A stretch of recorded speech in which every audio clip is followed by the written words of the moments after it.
Good morning and welcome to the public meeting for the Supplemental Environmental Impact Statement for the Coastal Plain Oil and Gas Leasing Program. We're going to wait a few more minutes just to make sure everybody has time to log in and get their Zoom booted up, but we'll be starting here shortly.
All right, it looks like we still have some folks sifting in, but we'll go ahead and get started. Good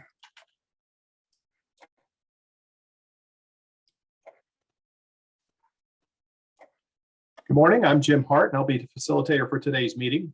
Welcome and thank you for participating in this virtual public meeting on the Supplemental Environmental Impact Statement for the Coastal Plain and Oil and Gas Leasing Program.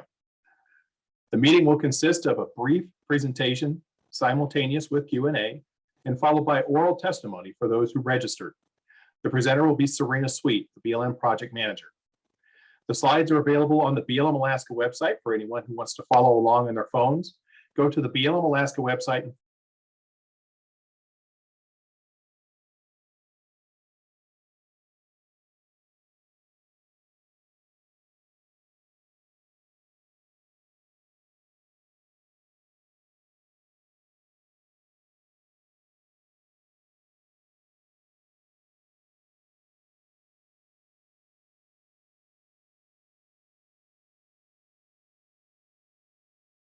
And you can ask your questions in writing, which is probably the best option for more complex questions.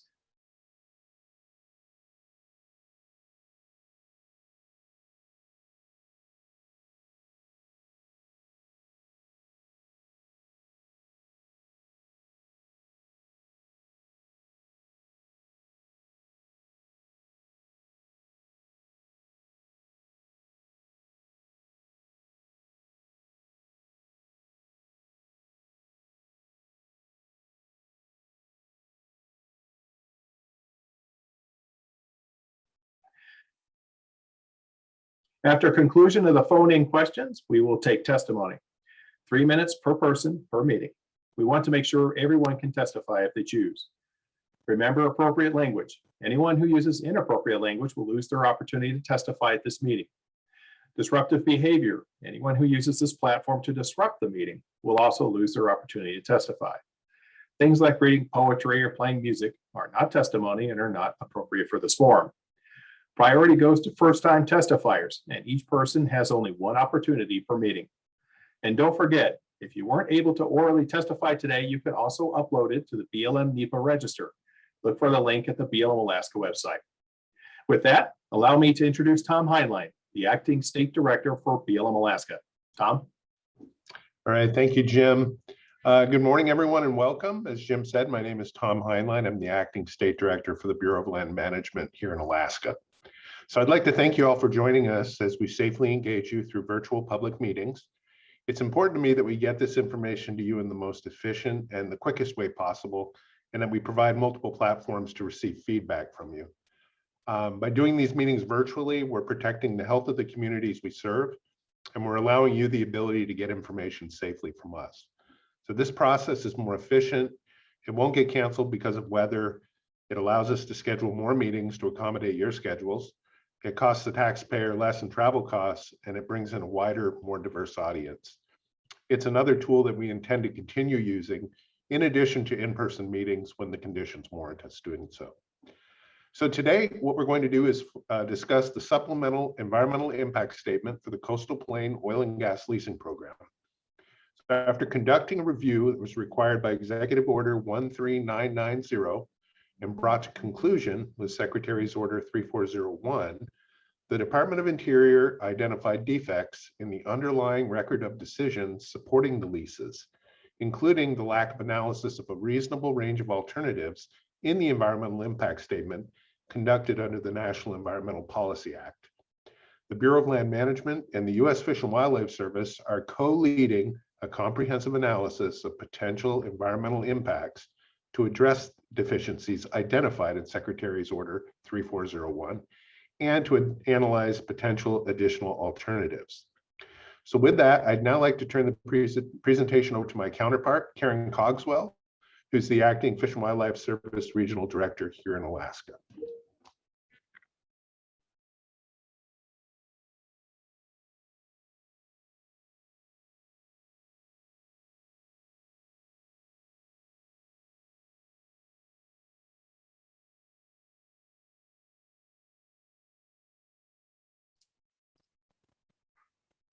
All right. Looks like we're having some technical issues. We've lost a couple of our panel. Yeah, I don't see Karen online, so Wendy, I went ahead and made you a co-host.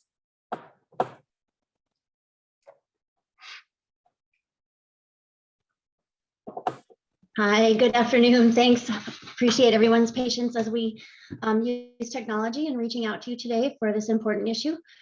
On behalf of the Fish and Wildlife Service, we're excited to work with BLM in issuing the Supplemental Environmental Impact Statement. We are, as the land manager for the Arctic National Wildlife Refuge, we're working to protect the 4 purposes designated under ANILCA for the Arctic Refuge, as well as implement the oil and gas program that was designated in the Tax Act of 2017.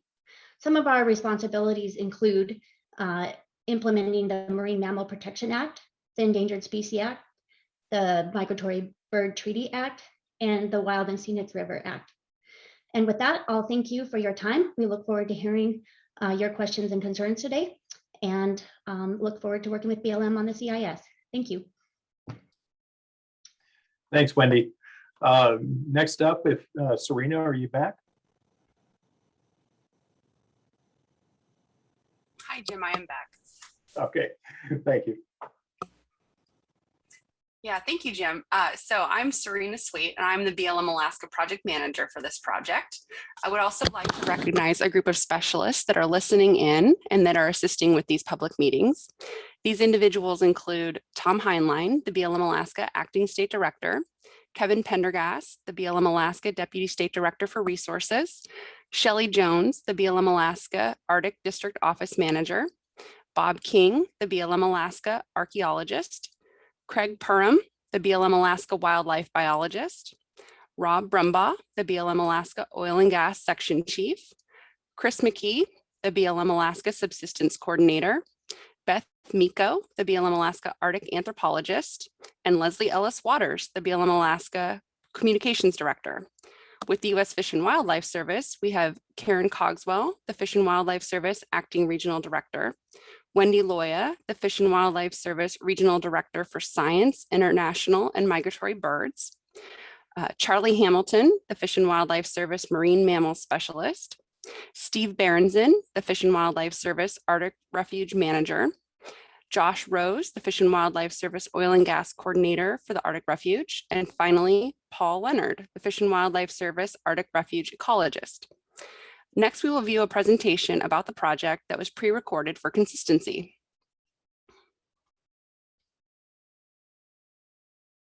And now we will begin the presentation. Agenda.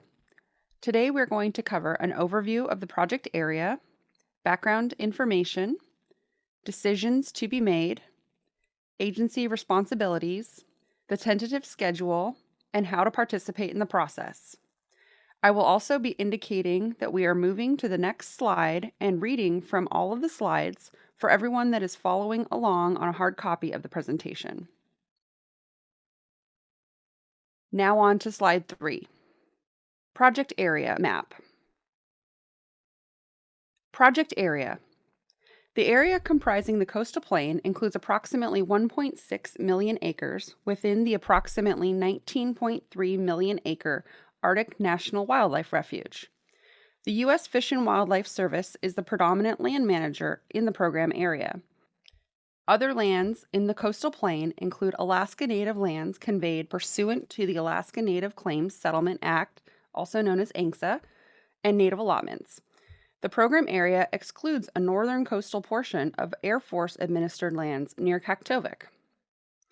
Lands outside the BLM's Oil and Gas Leasing Authority are those excluded from the definition of the coastal plain in Public Law 115-97, Native Conveyed Lands, and other Native Selective Lands. Now slide 4.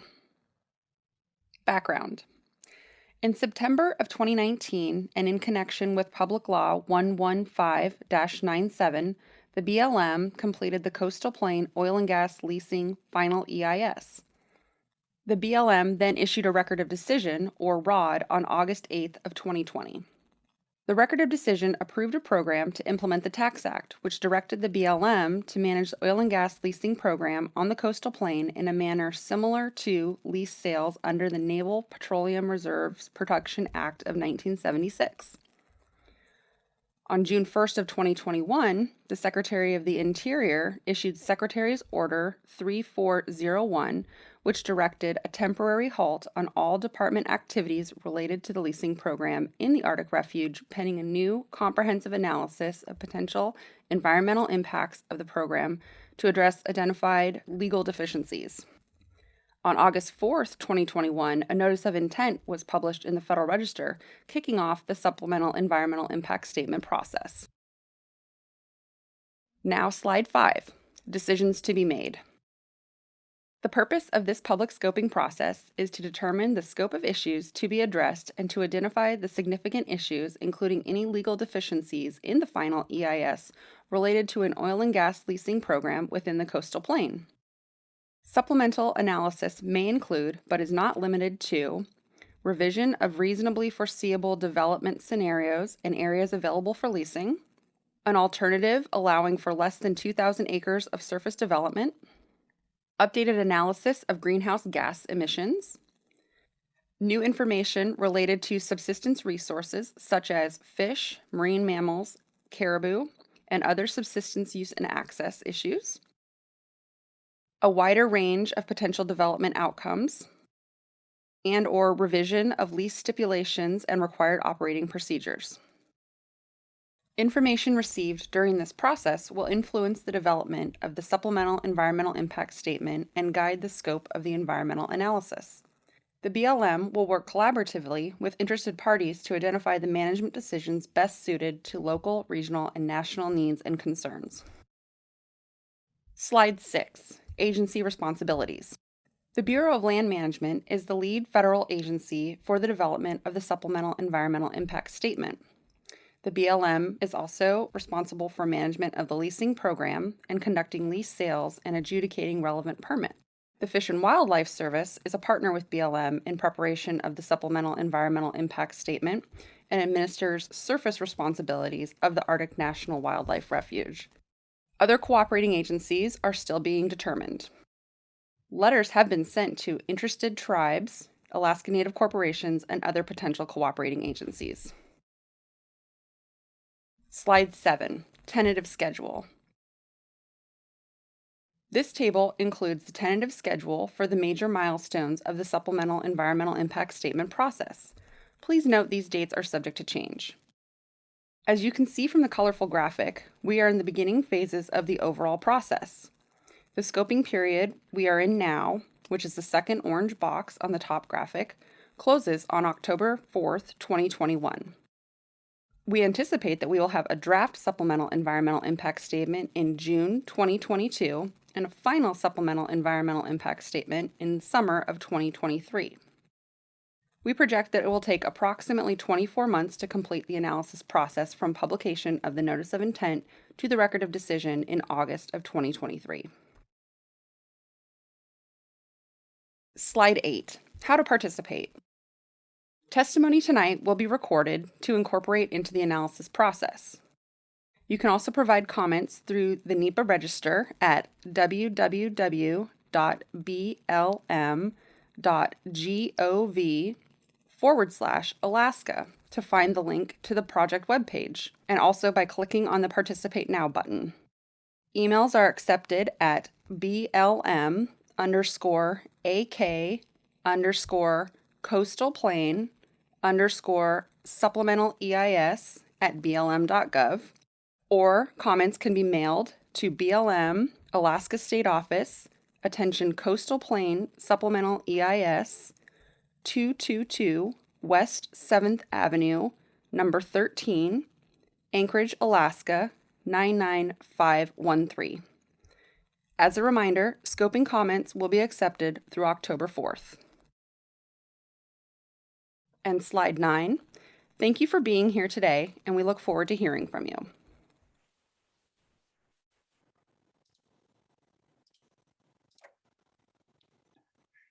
There it goes. In trouble with the camera button. Thank you, Serena. Normally this time we would be having the phone-in participants to ask questions, but it doesn't look like we have any callers. So we can go straight to the testimony. We're going to be calling on participants based on a randomized list that we had from people who had registered. Even though I'll call out your name, please make sure that when you come up, you say and spell your first and last name, and say it so the transcriptionist can hear it clearly. We're going to have a timer playing while you're in the background while you're speaking. When it turns red, you have 1 minute left. That's a good time to start wrapping up your comment. All right, with that, we're going to go to first one on our list, Eric Myers.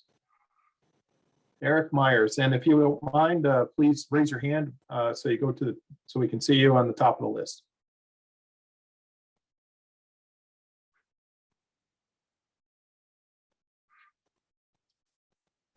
Can you hear me? Yes, we can hear you. Okay. Thank you. My name is Eric Myers, ERIC-MYERS. I live in Anchorage, Alaska.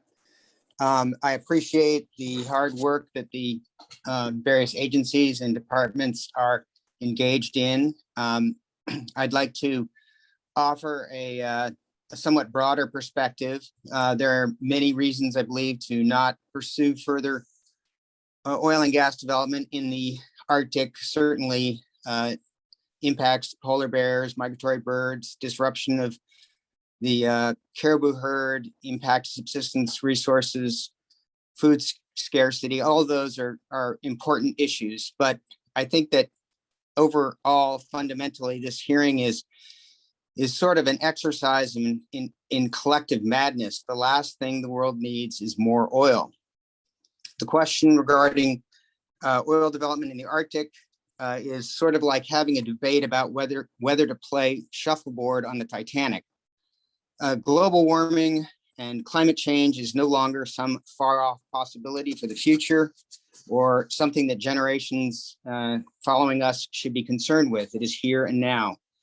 There are extensive wildfires in Siberia, across the Pacific Northwest. There's extensive drought throughout the United States. There are heavier and stronger hurricanes like Ida and the one that's pounding the Gulf Coast right now.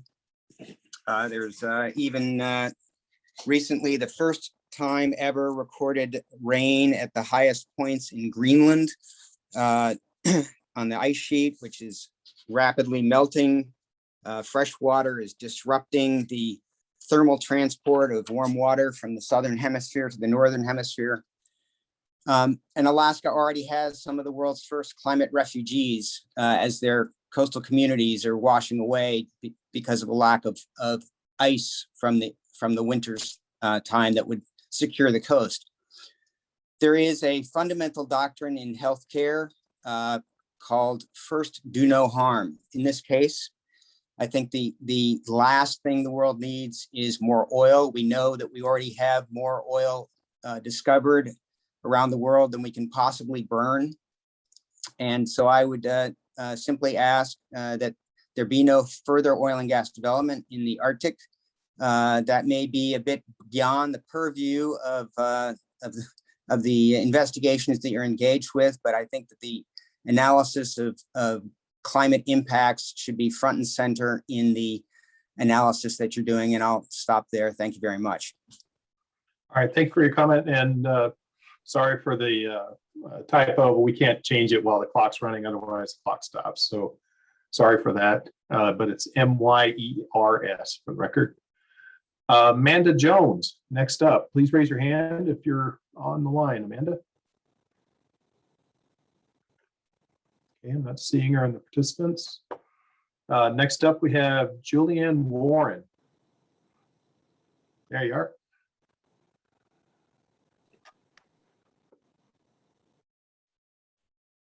Hi, Go ahead, Julianne, say and spell your first and last name. Julian Warren, W-A-R-R-E-N. My mom's name is Una, my dad's name is John, my grandparents are Sadie and Frederick Bronkoman. They came from Friesland in the 20th century, but I'm pretty disconnected and I grew up mostly in New York State called that.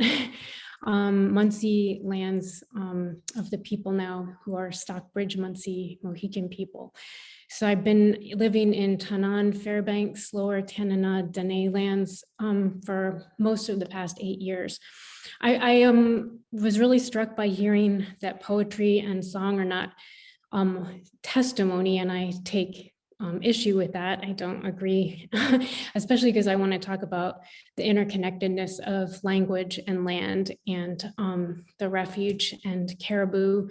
I have a PhD in ecology, and I don't think you can separate science, not just big S science, but any kind of science from what is carried and conveyed not only by words, but behind words. I think that's very much what we're here to talk about. We're not just machines, and the land is not just a warehouse. I also want to acknowledge that I'm speaking in English, which is a new language to this area of time immemorial Alaska Native people co-constituting their languages with the land. As Shauna Larson said in February 4 at the refuge hearing, then in such a beautiful way, talking to an elder in conversation about translations and incommensurabilities, about how she's Atna and Sukbiak, how this elder was describing there is no word in English that really translates their way of living, that stories are what do that. And stories are what the land is about. It's about relationship. She said it much more beautifully. And we can go back to all those testimonies from February 4, by the way, that are just elders and Indigenous leaders speaking over and over against drilling. Carolyn Tritt-Frank from Arctic Village talks so about the way caribou and language and present generations, young people and old people are connected together. And that is integral to the protection of Itzaquatzan, Guandai, Goodlit, the Arctic Refuge. And Kenneth Frank spoke, his first language is the language Gwich'in, and he felt way more comfortable speaking in that. And if you look at least the translation or the words from that time, almost everything he said wasn't translated. Again, he was speaking so much about this connection. Thank you very much. All right, thank you for your comment. Next up, we have Samantha Hardman. Please raise your hand.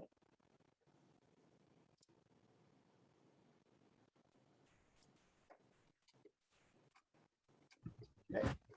Go ahead. Hello, my name is Samantha Hardman, SAMANTHA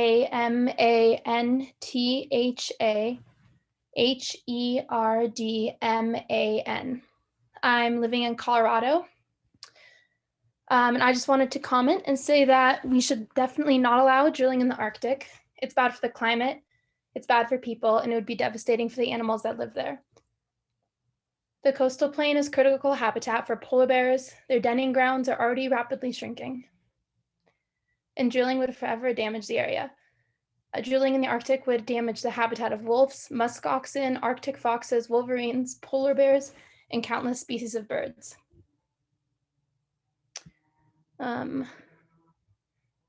Furthermore, protecting the caribou is a matter of basic human rights for the Gwich'in people. They have depended on this herd for their subsistence and as a part of their culture for thousands of years. Drilling threatens to alter caribou migration routes and population, risking the Gwich'in way of life. Thank you. Thank you for your comment. Next up, we have Bonnie Elston. I'm not seeing her on the list. Bonnie, if you could raise your hand. Yeah, I'm not seeing her. Next up, we have Jeffrey Sain. All right, go ahead, Jeffrey. Can you hear me? Yes, sir, we can. All right, thank you. My name is Jeffrey Stein, Geoffrey. S is in Sam, A is in Apple, I is in Indigo, G is in George, N is in Nancy. My background is in biology. I have a biology degree. I've been in education. I'm a writer, wrote an environmental book that had a lot of national acclaim in 1994. And I can't believe that someone like myself 40 years ago, when I was 15 years old, was already seeing where this planet was going and that we're even having this discussion today. So many years later, I feel like we're in a burning house. We're sitting around the kitchen table and we're discussing how much fuel we're going to throw on the fire. What I really want to get on the table here is responsibility. What is this all about? This is about one thing alone. This started with Trump, and if Biden doesn't shut this down, it's him to continuing this. And what is this about? This is about politicians paying back billionaires to get money from fossil fuels in the Arctic. It's that simple. So there's dishonesty in everything that's going on here, and everybody that's associated with this. If you don't do your utmost to shut this down, to stop this, you're complicit with this dishonesty. And another aspect of this dishonesty is actually insanity. You do not do the same things over and over again that are destroying a planet and call that sanity. So we need to, each person that's involved with this process, where you're doing the environmental impact statement, et cetera, I don't care, you need to put up roadblocks. You need to do everything you can, because our planet's at stake, and to sit by and just do a job, and I'm not blaming any of you for what you're doing, but I'm saying to you, you need to be a hero at this time. We need heroes to step up and say, this can't happen. This should not even be a discussion. We should not be talking about this. We're only doing this because money's involved, and that means we have leaders at the top who don't care about the planet, don't care about the future. They care about right now, who they owe, so they can get reelected, get some reelection money. That's what this is all about. It's not about need. It's not about safety. It's not about health. It's not about taking care of the planet. So I'm disgusted that we have so much technology. We can go to the moon and send probes far out in space, and we can't even figure out the simple solution to stop fossil fuel use when we have alternatives that are viable right now. Thank you. Thank you for your comment. Next up, we have Carla McNamara. I'm not seeing her on the list. Carla, if you're here, please raise your hand. Okay, not seeing Carla. Next up, we have Kristin Miller. Kristen, if you're here, raise your hand.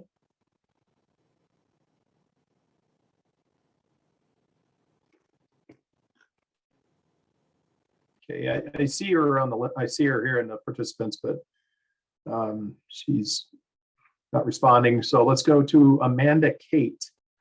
Amanda, if you're here, raise your hand.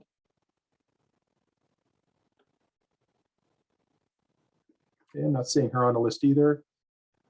Next up, we have Stacy Lee Sherwood. Stacy Lee, are you here? Okay, I'm not seeing her. Next, we have Christopher Hamilton. Jim, we do have Stacy Lee. She just raised her Oh, hand. We may she have to did? get her to Oh, okay, unmute. thank you. Yep. Thank you. Go ahead, Stacy, say and spell your first and last name, and you're going to have to unmute yourself.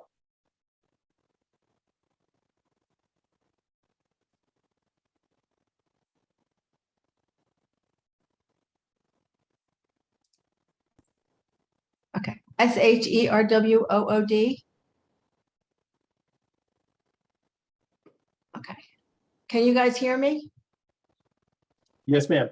Okay, good. I'm having a little technical difficulty here. Okay, so I'm in Florida. I've spent 11 years working with endangered species. This is my statement to the BLM and U.S. Fish and Wildlife about drilling in Anwar, September 2021. Can't believe we're doing this again. Just a few days ago, the House panel had passed a ban on drilling in Anwar with measures to restore full protection. As for the issues with the EIS, first, it ignored every type of impact drilling would have in the refuge, including, and these are just some of the things, failing to estimate how many endangered polar bears will be killed, underestimating climate change impacts, refusing to do analysis of air quality impacts, failing to analyze the impacts of high water demands drilling always has. We cannot afford to contaminate any other water. Good Lord, we're like a third world country as it is. Overlooking the high probability or guarantee that there will be another disastrous spill. Let's not forget BP. Drilling in the refuge would damage the habitat for the wolves, the fox, the polar bears, and countless birds already under stress. It would also damage the shrinking denning grounds of the endangered polar bears. The sea ice melts cause the mother polar bears to come ashore to give birth and raise her cubs. Now, the oil and gas development on the coastal plain will forever destroy this essential habitat. You know, once it's gone, it's gone. 2/3 of Americans, and probably more than that, as you've heard, oppose drilling in Anwar. And let me tell you, we are going to show that opposition next time we vote. The risks of drilling outweigh any potential monetary gain. It always comes down to money. In the modern era, why are we still addicted to fossil fuel? It is not sustainable. It is not safe. We all know this. Why don't you? The financial risks are so clear. All major banks in the US and Canada and around the world said they will no longer fund any new oil and gas development in the refuge. The banks know it, major oil companies know it. Why doesn't the BLM and the Department of Interior know this? Well, they do. The coastal plain lease sale in January 2021 was a whole failure. No major oil companies even bothered to show up. 6 major international insurance companies have said that they will not insure projects related to oil, gas exploration, or drilling in Anwar. So that's a no from the banks, a no from oil companies, a no from insurance companies, and good Lord, a no from most Americans. What is really driving this push is probably comes down to money. Enough already. We, the American people, say no drilling in Anwar, period, no. And while we're at it, you might as well stop the brutal wolf hunt and the brutal wild horse roundup and slaughter. Come on, BL, do your job.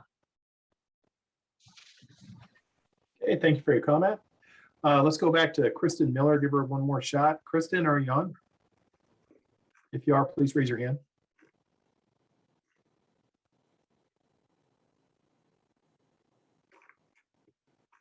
Okay, not seeing her. Next up, we have Julia Dinmore. Julia?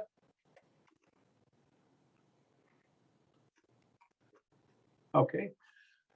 Go ahead, Julia. Say and spell your first and last name for us.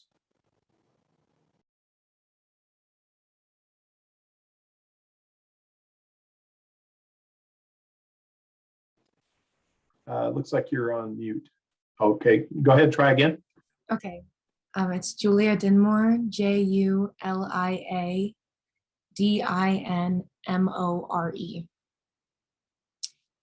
Okay, hello, my name is Julia Dinmore, and I am with Environment America, a national network of 29 state-based organizations whose goal is to create a healthier and a greener world.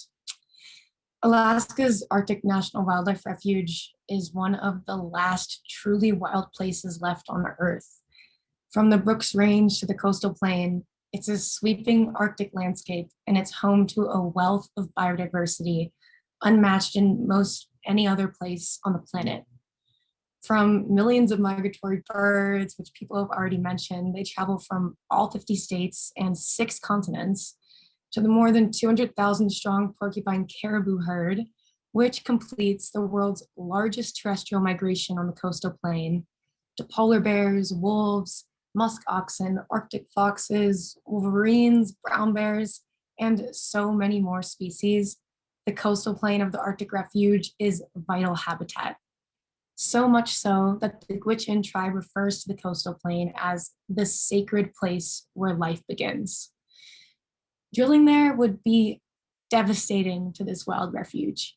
Heavy seismic equipment, it would scar the landscape for decades, raking over the tundra and threatening to crush already endangered denning polar bears as newly built pipelines would crisscross caribou calving grounds. Burning the oil would also worsen the climate crisis, which, by the way, is warming the Arctic 3 times as fast as anywhere else on Earth. And that's not just a problem for endangered polar bears who find themselves with less and less ice to roam. It's a problem for everyone, including us. The permafrost of the Arctic Refuge stores vast amounts of carbon. So by drilling and subsequently raising temperatures even more, the health of the entire planet is put at stake. In conclusion, what happens to the Arctic happens to all of us. Thank you. All right, thank you for your comment. And it looks like we do have Kristin Miller now. Kristen? Hey, can you hear me? We can. Go ahead and say and spell your first and last name for us. Kristen, Kristen, Miller, Miller.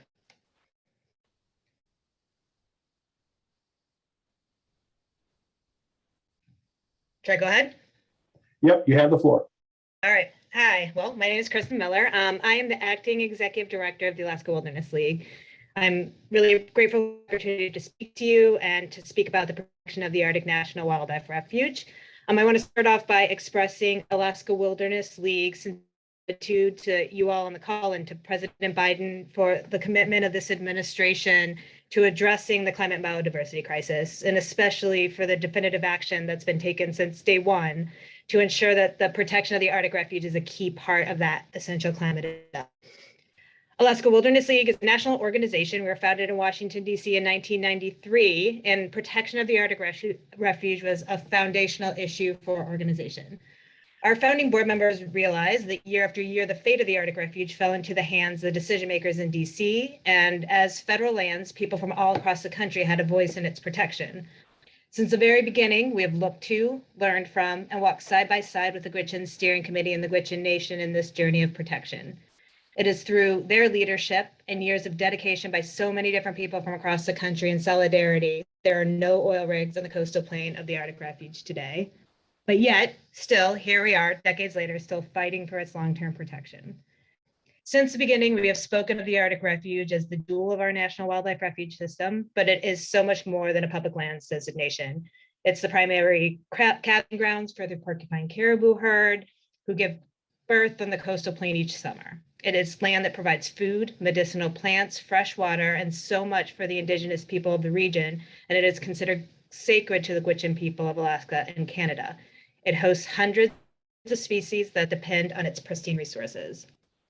In the 2017 tax bill, Congress and the previous administration were willing to risk all of this for the short-sighted promise of oil revenue, billions of dollars promised for the federal treasury.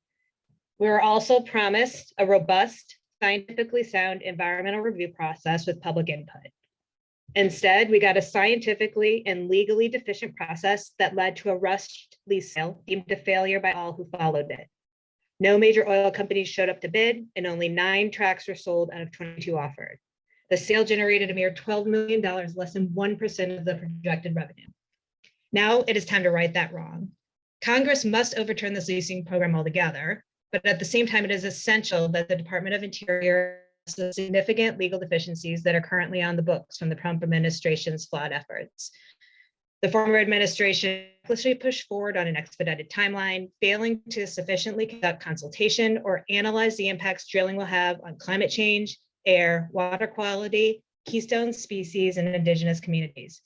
They ignored and withheld wildlife service memos that identified the types of priority information needed to fully understand the impacts of the program, memos that covered issues like permafrost melt, water resources, and caribou impacts.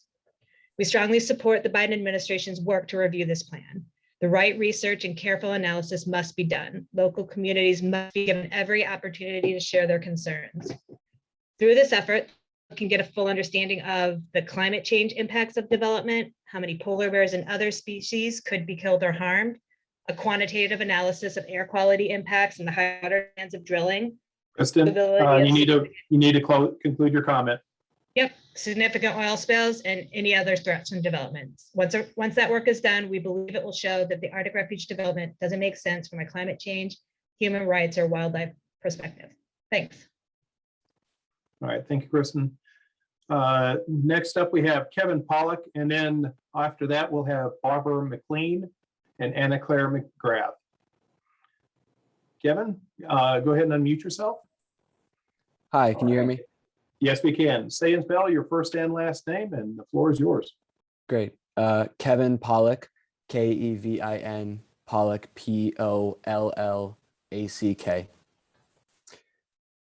Hi, everyone. My name is Kevin. I work as an associate with Environment America. As Julia said earlier, we're a national network of 29 state-based organizations, and our goal is to create a healthier and greener world. I'm really thrilled to have the opportunity to talk about the Arctic National Wildlife Refuge today, as it is one of the most pristine areas left on the planet. The refuge has been aptly described as America's Serengeti, not just because of how wonderfully wild it is, but also due to its dazzling biodiversity. In the last year and a half, I have become somewhat of an amateur birder, not just in DC where I live, but also in traveling through the South and across California. And especially lately, every time I see a beautiful hawk or a sparrow, I'm reminded of the ways in which wild areas across the entire country, across the world, are intimately connected. These birds and many more, actually from all 50 states, breed and nest in the Arctic, and if we stop protecting this area, all of us across the country will lose a bit of the wildlife that we love. Because of the wildlife in the refuge, Indigenous peoples have long depended on it for their survival and for their way of life. The Gwich'in people refer to the coastal plain as the sacred place where life begins. And yet, 4 years ago, plans were approved to drill for oil and gas in this sacred place where life begins, in spite of the knowledge of just how much destruction this would bring. What's more, drilling would only accelerate the effects of climate change and global warming, which we've already begun to witness. Our unnecessary reliance on fossil fuels means that we will continue to see higher temperatures, rising sea levels, more extreme weather, and more dangerous natural disasters. We're clearly at a tipping point. We must acknowledge how important it is to protect nature before it's too late to do so. So if we were to save animals like polar bears, caribou, and birds, we can't drill in the Arctic. If we are to protect the people who depend on the animals in the refuge, we can't drill in the Arctic. And if we are to ensure that there is a livable planet for all of us and for future generations, we simply cannot drill in the Arctic. The choice is clear. We need to leave the Arctic alone. We need to permanently protect it from oil and gas drilling for the animals, for the Gwich'in and Inupiat people who rely on it, and for all of us now and in the future. Thank you all for your time. Thank you for your comment, Kevin. Next up, we have Barbara McLean. I'm not seeing her on the list. Barbara, if you're here, please raise your hand. Okay. Next up, we have Anna Claire McGrath. Anna Claire, if you're here, go ahead and raise your hand. All right, unmute yourself and you have the floor. Please say and spell your first and last name. Hi, thank you so much. Anna Claire McGrath, ANNA-CLAIRE, McGrath, MCGRATH. Thank you so much for taking the time to listen to all of us today. Thank you to the Bureau of Land Management for facilitating this. I really appreciate your time. I appreciate, I think it's such an important issue, so I'm glad that we get a chance to talk it through. I also work for Environment America, and I just wanted to speak a little bit about how the impact of fossil fuels, specifically with the Arctic Refuge.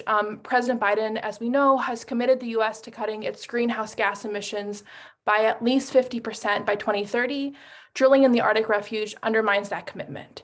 Temperatures in the Arctic, as has been said, are warming at 3 times the rate of the rest of the world. Coastlines are eroding and coastal villages are at risk of falling into the sea. Permafrost melt is making Alaska's infrastructures increasingly insecure and food sources are disappearing. The permafrost of the Arctic Refuge stores vast amounts of carbon. Research shows that for the sake of our planet, we need to keep a majority of the world's remaining fossil fuel reserves right where they are if we're going to address climate change. So I think that is specifically why the fossil fuel issue is a problem, but I also think, as has been said, I mean, it's the home for polar bears, it's the home for caribou, it's the home for all of these animals, and it really is just so essential that we protect it. And I think we can see just on this call alone, 2/3 of Americans oppose drilling in the Arctic Refuge. I think it really is just not a popular decision. So I really appreciate your time and thank you so much. All right, thank you for your comment, Anna Claire. Next up, we have Bonita Hughes. I'm not seeing her on the list, but Bonita, if you're here, please raise your hand in case I'm missing your name.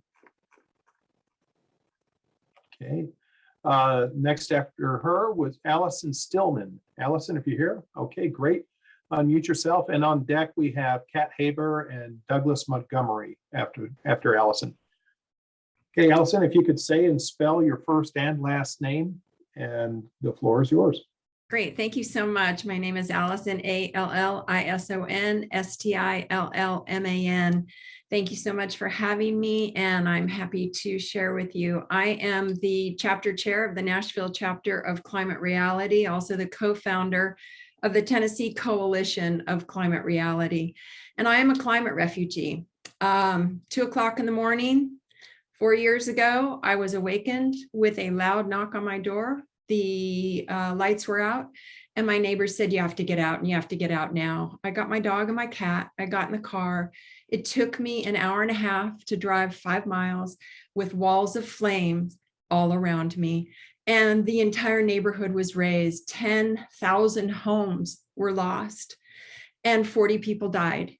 I moved to Tennessee. I'm a climate refugee. I wanted rain. I didn't want to run from fire anymore. I got hit with a tornado. A month later, the derecho happened. A month ago, we lost 20 people in the Waverly floods, and now we're seeing massive flooding happen.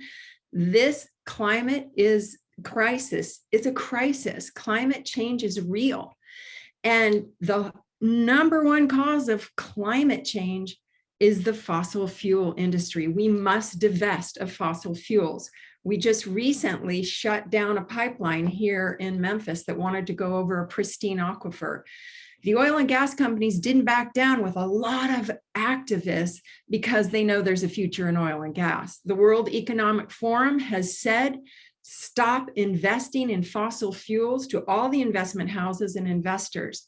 The future is in green renewable energy. And the only reason that the fossil fuel industry is pushing you guys to let them drill in the most pristine region in our country is because of their subsidies. And they get subsidized to the tune of trillions of dollars, which could build out green renewables, pay for training all these new jobs, pay for all the health benefits of all the people that have suffered at the hands of the oil and gas industry. So there's absolutely no reason whatsoever. You have heard from all these people. No one is in favor of destroying this wilderness area so that the fossil fuel industry can get more subsidies. That's the bottom line. So I appreciate your time. Thank you so much. Do the right thing, because if you don't, your grandchildren will not grow up to be your age. Thank you. Thank you for your comment, Allison. Next up, we have Kat Haber. Kat, if you're here, raise your hand. And for those of you who don't know where the raise your hand button, just look on your control bar. You'll see it there on the bottom. All right, and Kat, are you here? There you are. Okay, go ahead and unmute yourself and say and spell your first and last name for the record. Next up after Kat, we have Douglas Montgomery and Tiffany Kanate. Hello, my name is Kat Haber, Kathaber. I'm zooming in today with you, and I'm grateful that you're using technology so we don't have to travel so far and raise our own personal carbon footprints to have our voices heard from Homer, Alaska, the land of the Ninilchik. I'm speaking today about 3 things that every human being is capable of doing: weeping, breathing, and thumping. In June of 2008, I remember meeting with Sarah James of the Gwich'in in Senator Murkowski's office. I remember that time because it was also the time that the Supreme Court was deciding the Exxon Valdez case. That case, of course, decided the payout for many of the polluted waters that large oil company gave Alaska. Oil has given Alaska many beautiful things, much infrastructure, but the time now is turning. There's a word in Tanana called cultural nye, which means remembering forward. What if we placed ourselves to the year 2050, the time when the code red must end, when we must change absolutely all of our systems so that we can have a livable, survivable planet? When I met in Senator Murkowski's office, it was an economic argument. Native Alaskan culture cannot be reduced to a spreadsheet of extractions and profit shares. In 2008, I also was in Anchorage with Wild Foundation, whose board I've served for 16 years, at the 8th World Wilderness Congress. Then and there, we heard from Indigenous people from around the world. They were telling us that we had to stop extracting resources, treating the earth like it was a shopping cart, destroying our land, our water, our air. I heard from nurses who were weeping that people in their villages in the refuge were dying of respiratory diseases. I heard that the breathing was so challenged that kids were having asthma attacks all the time. And thumping, they used thumping as a way of helping the kids through each day. I weep for the way we are treating our land, water, and air in Alaska. I'm a long hauler from COVID, and I understand the preciousness of breathing. I too thump to protect my own breathing. Please, please weep, breathe, thump for Alaska.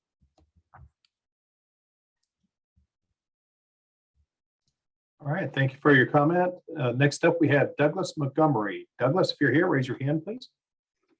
All right, unmute yourself and say and spell your first and last name for the record. Can you hear me? Yes, sir. My name's spelled Douglas. Last name Montgomery.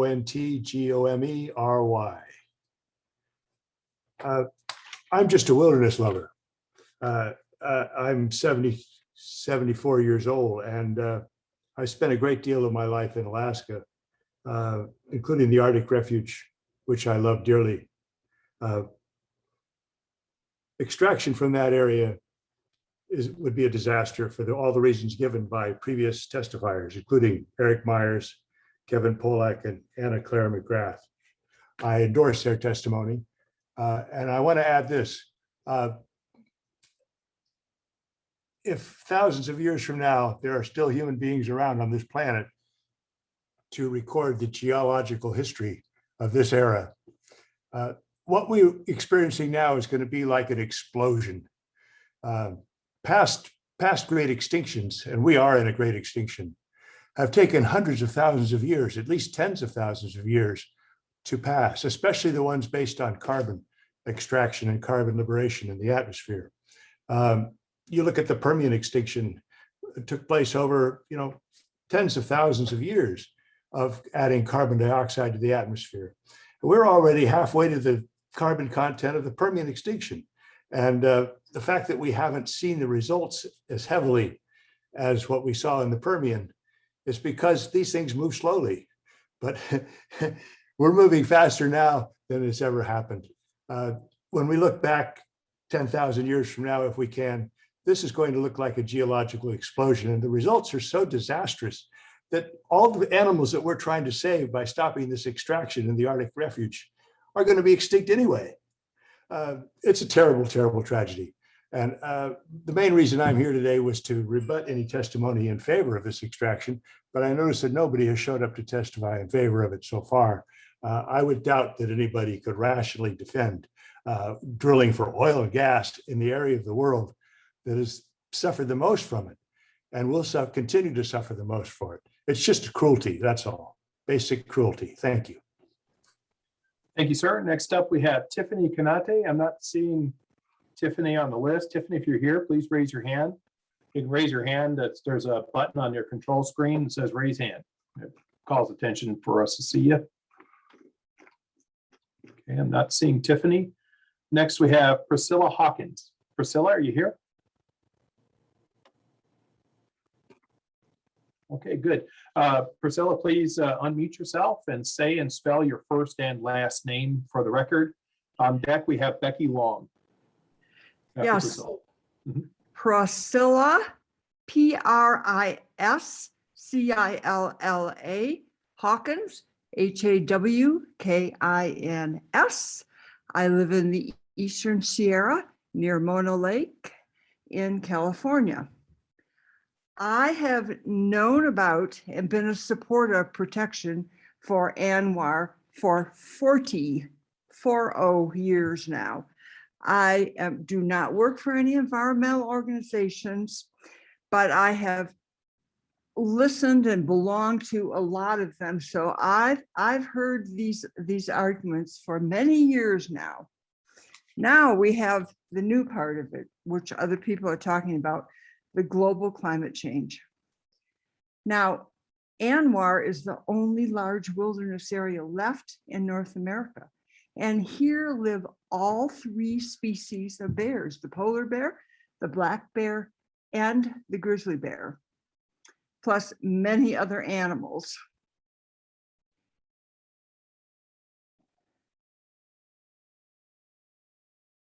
Climate change, first, I wanted to mention about the polar bears. So as other people have mentioned, the polar bears, they den on the ice, but with the ice melting because of the CO2 in our atmosphere and the climate change issue, they are now having to go on the land to den and have their young ones. And that's the problem if we have oil rigs up there.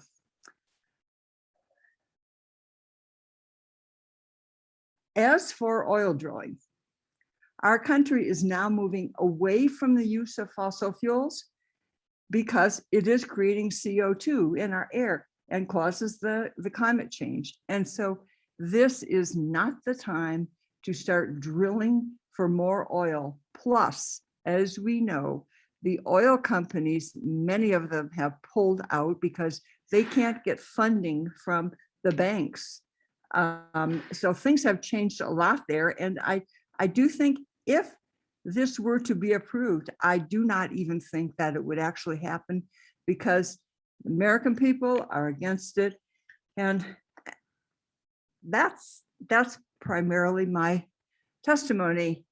I just want to end with saying, I care about keeping wild lands wild for the health of our planet. That's all. Thank you for your comment, Priscilla. Next up, we have Becky Long. And following Becky, we'll have Rima Kuntz. Becky, if you're here, raise your hand, please.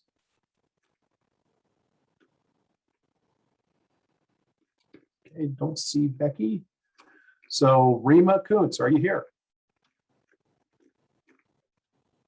Okay, Rima, unmute yourself. Go ahead and unmute yourself. Oh, there you go. You have the floor. Please say and spell your first and last name. Sure. Rima, R-H-E-A-M-A, and the last name is K-O-O-N, C as in cat, E.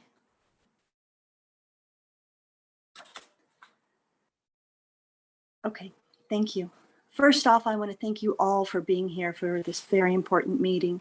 And I also want to thank you for taking the time to really listen and to open your hearts to hear what we all have to say. For every season, there's a time, and the time for drilling is over, and the time for healing is now. Today, we're here to discuss the development of the Coastal Plain Oil and Gas and Leasing Program, which means we'll be drilling and seismic survey testing in the Arctic National Wildlife Refuge.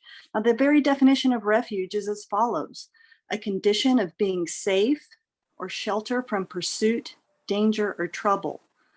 So why are we here today discussing whether or not we can drill in the Arctic National Wildlife Refuge? The oil development will bring heavy machinery, roads, noise, and pollution to this pristine area. This is not giving safe shelter to our endangered polar bears. It is troubling critical habitat for our wolves, our foxes, and so many more birds and other wildlife. It disrupts the caribou migration routes and the very culture of the indigenous people who live there. This does not provide safe conditions or shelters for anyone. It's not a refuge. There was a time for fossil fuels, but that time is gone. We've evolved past that. Biden has promised greenhouse gas emissions to be cut by at least 50% by 2030, and this is not the way to accomplish that goal. Please don't hurt what we have left. The wildlife is so precious, and so is the land and the waters, and together they create a very special and a very delicate ecosystem. Let's really give that area what we promised to give them: a safe place and shelter from pursuit, danger, and trouble. For every season, there's a time, and this is the time to save and appreciate the nature and wildlife that we have left. Thank you. Thank you, Rima. Next up, we have Pamela Miller. Pamela, are you on? Pamela, if you're on, please raise your hand.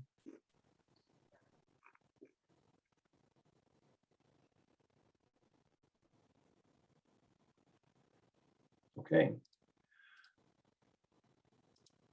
That's everybody we had on the list. Is there anybody on who's in attendance who would like to provide testimony? If you would, please raise your hand.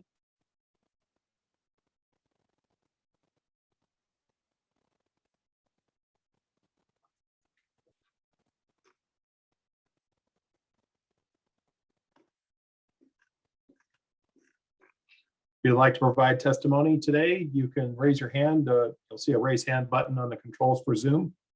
Just click on that and it'll put you at the top of the list so we know that you're here and you want to provide testimony.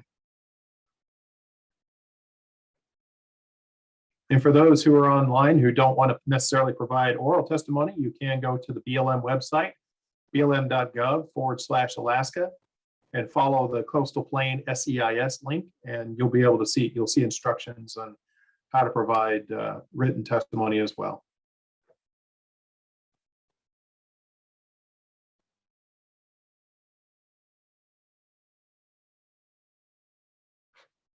Yes, Michelle Pinnon, go ahead and unmute yourself and then say and spell your first and last name for the record, and then floor is yours. Thank you. My name is Michelle Pignon. I'm an organizer with the Sierra Club. I'm specifically working on the Arctic Refuge campaign, PINON. Yep, you got it right. I just wanted to reiterate what has already been said pretty consistently on this call already. But in addition to that, there are a couple specific comments I have related to the scoping period itself. First of all, the Department of Interior has already acknowledged that there were legal errors with the original EIS that was rushed by the Trump administration. Instead of doing a lengthy process to determine what happens to leases and the future of the leasing under this flawed process, the DOI should simply cancel the leases that have been issued. Secondly, the BLM should thoroughly investigate the contributions that alternatives would make to climate change. Third, the BLM should thoroughly study the impacts that alternatives would have on those people who depend on wildlife from the refuge and region for subsistence. The BLM should rigorously analyze all alternatives, including that of no development. And lastly, the BLM needs to rigorously analyze the possible impacts on endangered and threatened species that depend on the coastal plain. Thank you for taking time to hear this, and I appreciate all the other folks on the call who have expressed similar sentiments. That is all. All right, thank you for your comment. Is there anybody else who would like to provide testimony? Testimony today, again, if you're not really wanting to give oral testimony, you can give written testimony at BLM website, blm.gov/Alaska, and then click on the Coastal Plain SEIS link, and that'll take you there and you'll get the instructions on how to do that. We'll be here till about 11:30 or so we have plenty of time for some more testimony. Raise your hand if you'd like to provide oral testimony. If there's a button there with a hand, just click on that and it'll put you at the top of the list for us to see you. We'll recognize you and you can give your testimony.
For those who are watching on Facebook who just joined us, we are awaiting testimony for the Coastal Plain SEIS. We have a public meeting right now. If you would like to participate, simply go to the blm.gov/Alaska website, click on the Coastal Plain SEIS project page to find out more. Our next public meeting is going to be at 6 p.m. tonight. So if you missed this one and you want to watch it live or you want to provide testimony, it's not too late to register.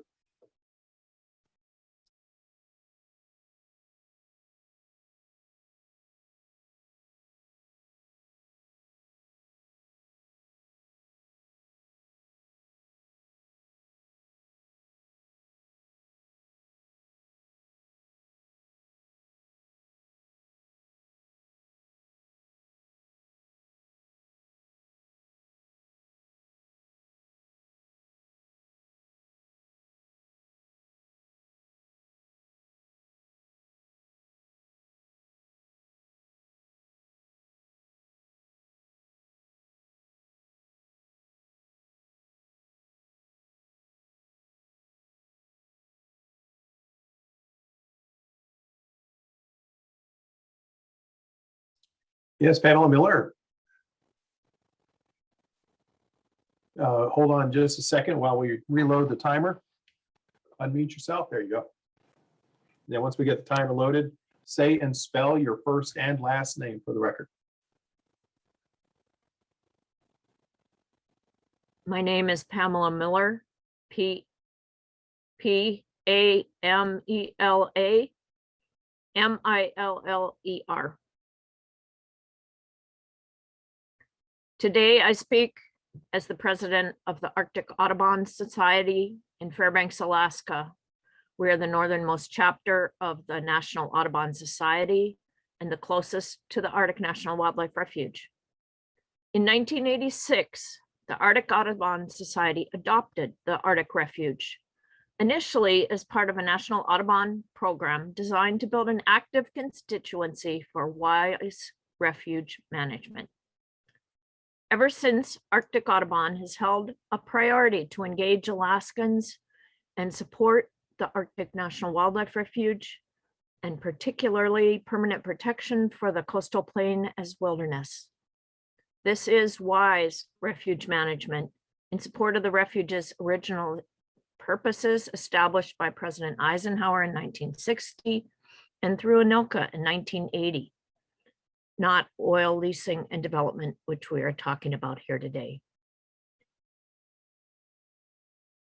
We are here today to commend President Biden and Secretary Heinlein, BLM and Fish and Wildlife Service for their strong steps to protect the Arctic Refuge and launch this reanalysis and recognition of the major legal and scientific flaws of the Trump EIS and process, and for the failure of the EIS to address the effects of accelerating climate change.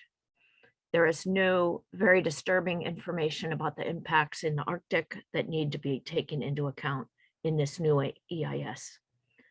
We're glad to see Fish and Wildlife Service as a partner in the EIS, and this agency must be involved in all NEPA reviews, permitting, monitoring, scientific studies, and evaluations because of its land management responsibilities that go well beyond the surface, including springs, aquifers, subsurface resources, how the land is held together, and the geologic, morphological, topographic, scientific way that the land has evolved since time immemorial. The Fish and Wildlife Service needs to manage in the context not as an isolated case of industrial exploitation, but within the larger context of its responsibilities to maintain the integrity of the Arctic Refuge for its mandated purposes from 1960 and in ANILCA, including to maintain fish and wildlife populations in their habitats, wilderness water quality and quantity, including upholding federal reserved water rights, subsistence cultural values, and upholding international treaty obligations. And of course, the birds deserve better review in the EIS, including their habitats. Thank you. Thank you for your comment. The floor is open for people who want to participate and provide testimony. If you have not testified yet, please raise your hand and we'll call on you to provide oral testimony. If you don't want to provide oral testimony, don't forget you can go to the blm.gov/Alaska website and click on the Coastal Plain SEIS link to get more instructions on how you can participate. We're still going to be here for another 15 minutes, so if you'd like to provide testimony, please raise your hand.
For those of you who might be tuning in to Facebook and just now seeing this, this is the public meeting for the Coastal Plain SEIS project. We'd like to extend an invitation for you to attend our next meeting, which will be at 6:00 p.m. today. Not too late to register if you would like to provide oral testimony. And of course, the always open website, blm.gov/Alaska. Click on the Coastal Plain SEIS project link and go there for instructions on how you can provide written testimony as well.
The floor is open for testimony for participants who would like to provide oral testimony for the public meeting. If you have not testified yet and you would like to, please raise your hand and we'll call on you.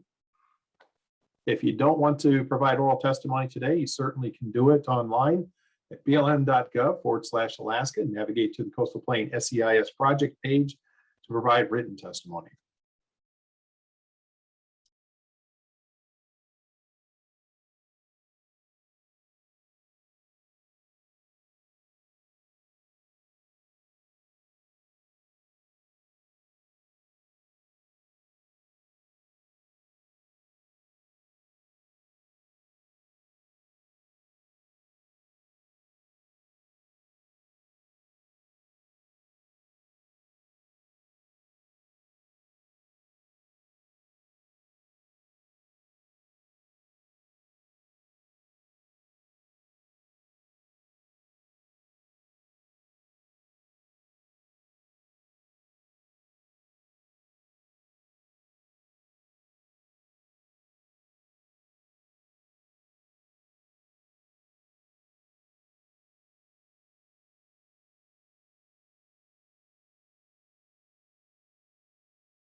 We've still got 10 minutes in the meeting. If there's anybody who wants to provide oral testimony, they can raise your hand.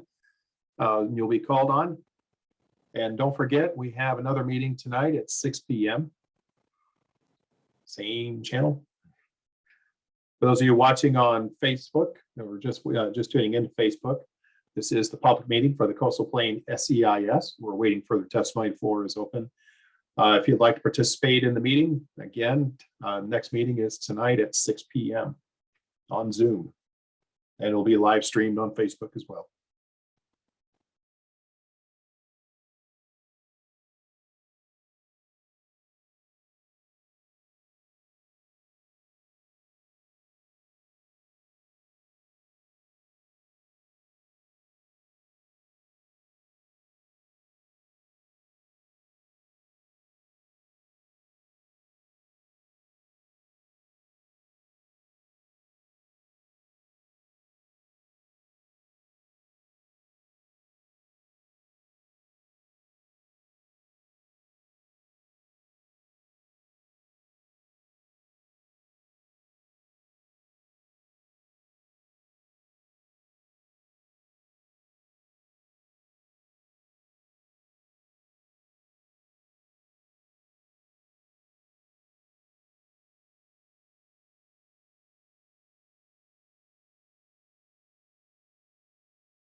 We've still got 7 minutes in the meeting, plenty of time for people to give testimony. If you'd like to provide testimony today, oral testimony, please raise your hands and raise your hand by clicking on the button on the Zoom control panel. You'll see it. It's down on the bottom, close to the right-hand side of all the buttons.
We've got 4 minutes left in the meeting. Plenty of time to give testimony. If you'd like to provide some, give us a quick hands up, raise your hand on Zoom, and we'll call on you. And if you prefer not to give oral testimony, don't forget you can go to the blm.gov/Alaska website, navigate to the Coastal Plain SEIS project page, and you'll have instructions on how to provide written testimony there. And this will not be the last meeting. Our next one is 6 o'clock tonight. So plenty of time.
All right, we want to thank you for participating in this virtual public meeting and supplemental environmental impact statement for the Coastal Plain Oil and Gas Leasing Program. Our next scheduled meeting is tonight at 6 p.m. I'd like to give a special thanks to our panelists and everybody who provided testimony. Have a good day.